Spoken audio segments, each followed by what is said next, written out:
Alright, so you're going to be seeing two uploads from me tonight, and I'm about to get into why here. So I know that I've been gone for, well, longer than I normally would be. Usually when I'm off with my, next 2 days off, I try to do my best and upload that very same night, and then just enjoy the rest of my time off. And maybe even upload another video or two along with. So I've been doing quite a few things recently. I neglected to go over a few things with MSI Afterburner, so really quick, I just want to go over that. And I already have the deck ready to go for Red Universe Mickey Mouse, so don't worry, that is coming up tonight as well. But there are just a couple things that I missed that I want to go over really quick. So you can actually safely auto overclock your PC, and it's not hard. So you just want to go to Unlock Voltage Control, Unlock Voltage Monitoring, and then you have the core voltage, you bring that all the way up. Then you want to bring the power limit and temp limit all the way up as well. And to safely automatically overclock, you would go into whatever setting you would have that says either say scan. Hold on, I gotta get rid of that. It's basically this thing, the scanner. You will just scan it, and then it'll tell you what your amounts are for the optimal megahertz to set it to for the core and clock memories in that order. Save those values. If you want to just safely overclock and you don't care to get the exact right amount, then that's something you can do. Now, the other thing I wanted to go over is the fan, because that is actually a little bit important. So, by default, you're going to have nothing. You're going to only be able to select this, which will bring up this here. And you'll have two little things here in which would ramp up. There would be two more dots between these two, basically. You want to click the two dots that are in the middle of that, delete them, and then you'll want to make sure that this first dot is at the values of 50 for the vertical axis, 25 for the horizontal, and then for the last dot, just so it has a better fan curve. Like that's the whole purpose of this. There we go. You want to have that at 185. And with these settings, believe it or not, I don't know if it's just my PC or if my case has really, really good ventilation, but while I'm playing Xenoverse 2, I'm getting a core clock of 129 megahertz and a memory clock of 200 megahertz, and at most, I see it go to like 41 or 43 degrees Celsius, so my setup must be like really, really good if it's staying that cool. Or it might just be the graphics card, I have no idea. But I'm using a Corsair case, and I recommend them for your towers, because man are they good. Quite a lot of ventilation too. And everything would safely be inside. I recommend them over like the big box looking cases and the brick looking cases, if you will. Obviously, the bigger you go, the more ventilation you're going to have. They don't need to be ridiculously big, though. I think the tower that I got is like just good enough. But anyway, I'm going to get rid of that. And I'm going to show what else I've been up to really quick. Let me just go to my photos here.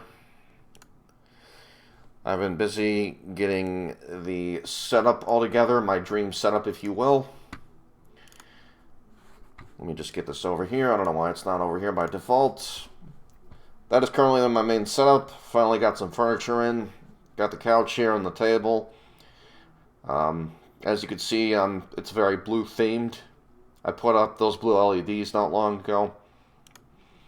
My headset and controller both light up that blue. I got a blue clutch chair. And I like the wood setting. Like, with all of it, it just feels more cozy to me that way. Both of my monitors on the back, they have lights. I put those at blue as well. And then I did the same thing with my controller and my keyboard. These actually came with the new graphics card I'm currently using. And I prefer them because they're not full of cat hair and not more worn out. Don't have crap all over the place. And since then, you're going to see that I have, more hair here. I have made attention to that and thoroughly cleaned the hell out of my mouse pad. So then it's not, hairy. And I've also been paying attention to, like, where there's hair at on these images. Like, I like to keep my workstation and my setup tidy, if you will. But anyway, same with the keyboard. And that's just LED lights. But yeah, that's basically what I've been up to lately. And yeah, not much else to go over except for something else I did miss was defragmenting. Just searching defragmenting, you can optimize and then analyze and whatnot. If you have a solid state, I recommend doing that for the solid state. You don't need to do this. This is just to further optimize your PC that much more and make sure that it can, stay as optimized as you need it to. And there was this one other thing where you could go and change the values of a couple things, but I don't really think you need to do that. What I showed should be more than good enough.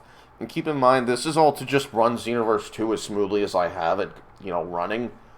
Since I safely auto-overclocked my PC and everything, there would occasionally be dips and whatnot with just 25 on both the core and the memory. So after safely auto-overclocking, all those issues completely gone. The game has never run as smooth as I've seen it running now on my PC. And I think I finally figured out why the game is so poorly optimized for the PC too. Let's think for a minute. When we get a console game, often it takes time for it to get a port to the PC, right? Like maybe a year or so. Xenoverse 2 released on PC at the same time than it did on the consoles, basically. So that tells me that they didn't care. They didn't care to fully optimize the game for the PC port, and that's why it has those issues to begin with. And leads the player, or the consumer, to have to jump through a bunch of hoops to get it running as smoothly as it should be. And that, to me, is just really poor business practice. I think it's really dumb that they did that. I personally would have been just fine waiting a little bit longer for an overall better experience with the game. Instead, I had to do all this. I had to do a bunch of research. It was not fun. And I'm not going to harp on it too long. I already did that in one of my last videos. But yeah, look forward to my next upcoming vid tonight. I'm going to be recording the deck by Red Universe Mickey Mouse here real soon. Other than that, I thank you all for watching, and I'll see you later. Peace.